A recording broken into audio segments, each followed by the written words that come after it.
and thanks for joining us. I'm Judy Simpson. For the first time in our nation's history, a town forest has been placed on the National Register of Historic Places, and that town forest is in Vermont. Traditionally, National Register listings have honored historic buildings or birthplaces of important people, but now the listings include the Heinsberg Town Forest. Through the work of a UVM graduate student in historic preservation, in collaboration with Heinsberg officials, the Vermont Division of Historic Preservation, and the National Park Service, Heinsberg's 837-acre town forest was placed on the National Register in the summer of 2016. It is now nationally recognized as an historic landscape with a tradition of stewardship and conservation.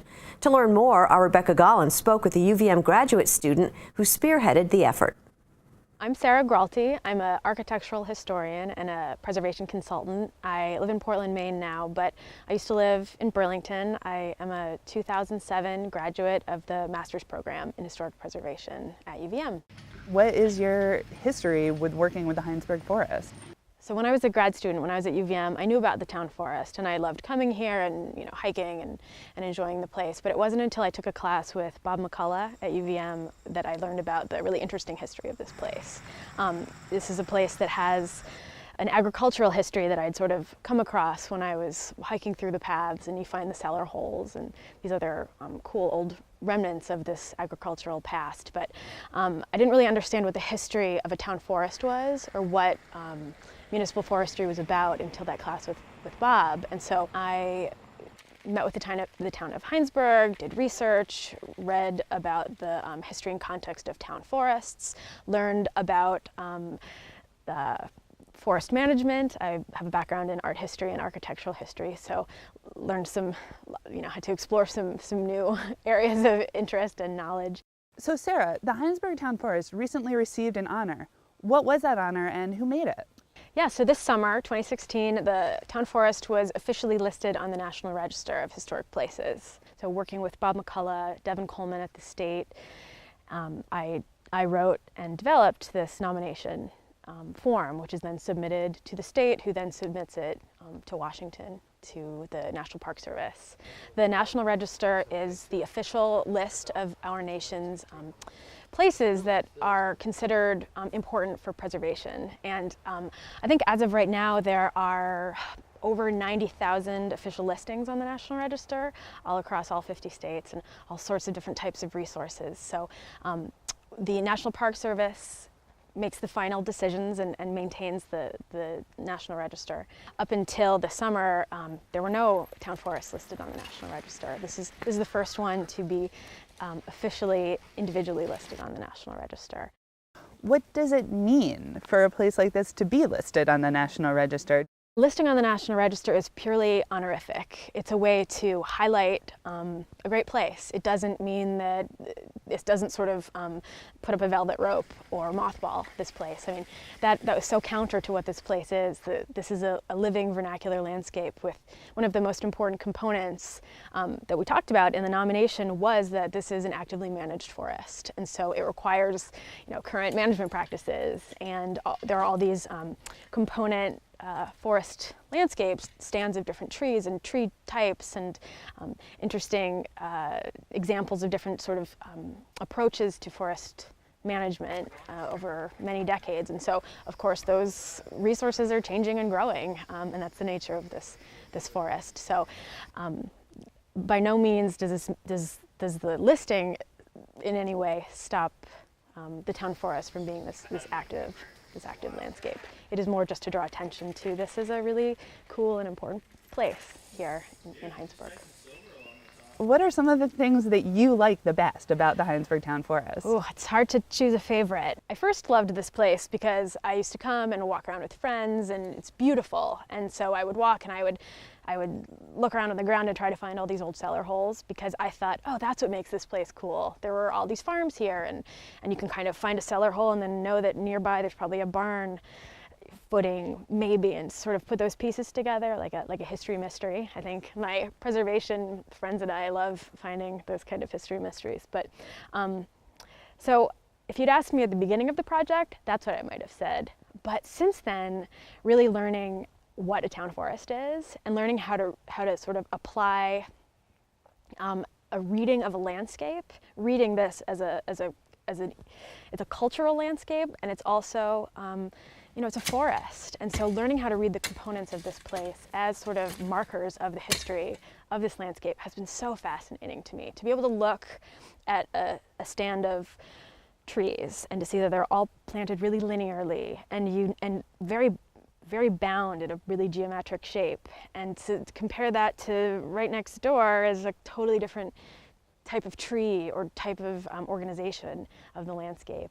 And then think about how did that happen, and that history comes from there was civilian conservation corps plantings that happened here, and that's a lot of these linear plantings. And then you can sort of realize how the different parcels were developed, because it was a 20-year process for Heinsberg to acquire these parcels. So different parcels were forested or planted at different times. And so if you go and you walk through the forest now, you can notice the difference in the trees and the age of trees or the type of species, or the canopy feels different. But you can also look on the ground and often notice the borders between all the former parcels, which are often marked with low stone walls, which are often sort of on a north-south or east-west axis. And that's a shadow of the previous agricultural history in this landscape. 8 years, a lot of work. This must be pretty personally rewarding for you. How do you feel about it? This is great. This is the first time I've been back to the forest today since the nomination was approved and the listing took place this summer. This project is so important and so personal to me. The history of this place is something that is so multi-layered and so fascinating, and to be able to just do a deep dive into the history of a place that you really love and learn that you can love it even more because of the history that you didn't even realize was there is already so rewarding. And then to actually be to have that own sort of personal interest be appreciated and confirmed by someone else, and I couldn't be happier that this went through. And it was a long process, but it was really great and a really fun time and a really good collaboration between the University of Vermont Historic Preservation Program and Bob McCullough and the state, Devin Coleman, and the Division for Historic Preservation, and the town, who really already valued and they knew how great this place was, and they wanted everybody else to know too. So all these great forces and lots of other people too, but great forces came together, and so it's really great. It's really something to be here and to be able to celebrate this as an official National Register. The Heinsberg Town Forest was established in 1936. It has now been actively managed and maintained by the Heinsberg community for the past 80 years. Our next segment takes a slightly different look at landscape conservation. Farmers know that good soil not only boosts productivity, it also reduces erosion and improves water quality. To prove the point, the Natural Resources Conservation Service, or NRCS, provides a Seeing is Believing demonstration. Across the Fence's Keith Silva was along for the demonstration as NRCS soil conservationists got started. It's going in a lot easier. Aaron Pratt and Sarah LaRose are soil conservationists with the National Resources Conservation Service in St. Albans. This is usually like the hardest sample to get because it doesn't hold together, because there's no roots. Pratt and LaRose are looking for a soil sample to be used in a rainfall simulator. They're digging in this cornfield to find a good example of a common agricultural practice. So this is a sample from a cornfield that's been in corn continuously for 40 years. This sample will be used to show how much water runs off and infiltrates the soil when 2 inches of rain falls on it per hour. This is a rainfall simulator, and the buckets in front basically are going to show the runoff from the different types of soil samples that we have here, and the buckets in the back are going to show the infiltration rates to the different types of soils that we have. The sample from the cornfield goes alongside another similar example of exposed and aggressively tilled soil. There are also 2 other soil samples in this demonstration. Both of those examples represent ground that's received minimal tillage and has been managed using cover crops. Once the simulation starts and the water begins to soak in, or not, the results are obvious. There's such a good visual of where your soil is going when it's not covered that it might make them think twice about just tilling everything up and leaving everything bare, because the soil is basically what they need in order to make their crops. And if the soil keeps leaving their properties, then they're basically losing their own livelihood. The practice of growing the same crop on the same acreage year after year is known as monocropping. In addition to increasing the chance for erosion, monocropping also decreases soil health.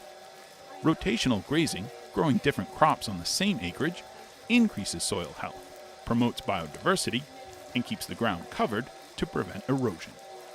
This is a simulator. It gives us that visual. It helps us understand what is going on in that rainstorm. It boils down those messages about cover, about diversity of different crops, about the importance of having roots in the soil, different roots, diversity of roots, all those really important things that make a healthy living soil. That is what we can see as we're running this rainfall simulator. We can see the results of that and why it can help us keep our lake clean. It can help us have water in our soils for those drought times. You know, it really helps us both in terms of production on the farm, but then also in reducing those environmental impacts off of the farm. The greatest asset of every farm is its topsoil. It's in those top 2 to 8 inches where a farmer's fortunes are won or lost. Impacts like planting and plowing, farming, expose topsoil. So making sure those practices are properly managed goes a long way to improving soil health. What I'm trying to turn this into, it's going to look visually like chocolate cake. It's going to look so good you want to eat it. Eric Noel raises beef cattle on Health Hero Farm in South Hero. Noel is a longtime practitioner of soil conservation techniques like pasturing, crop rotation, and minimal tillage. I always look for root causes, because you find a root cause of something, you fix that, and you take care of a lot of other problems around once you find the root cause. And I figured out that you fix the soil, you get the fertility up, and you get it so it's like chocolate cake, and it'll infiltrate, and you get increased forage volume, increased nutrient density in the forage, which goes to getting more feed into the cattle, more nutrient dense feed into the cattle, which increases their weight gain. So it goes to the bottom line of the beef production also. Noel and his family moved from a farm in Highgate to this farm in South Hero about 1.5 years ago. When they started getting the land ready for production, Noel knew it was going to take something heroic to get the soil to meet his needs. This is our second growing season, and last year what we started with was nutrients that were very low, especially phosphorus, which is energy into the plant. And over the course of 2 growing seasons, we've done some amendments and some practices, and year on year we've increased the weight gain on cattle by 15%. Last year we were topping out about 1.7 pounds a day gain. This year we're pretty close to 2 pounds a day gain on the cattle, which is what I want. Noel knows what he does with his soil goes beyond his farm gate and puts him on the same footing as his fellow Vermonters.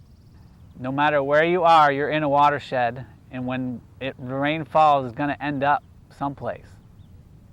So it matters to everybody. It doesn't matter if you're a farmer, if you're a landowner, a developer, or somebody that lives in the city. It doesn't matter. If you've got land and water hits it and rain hits it, you need to be thinking about this stuff, because the water is going to end up someplace. If you're not utilizing it and soaking it up where you are, it's going to run off for the most part, because a lot of the practices we use right now with farming and development and roads and highways, they don't think about what the water's doing.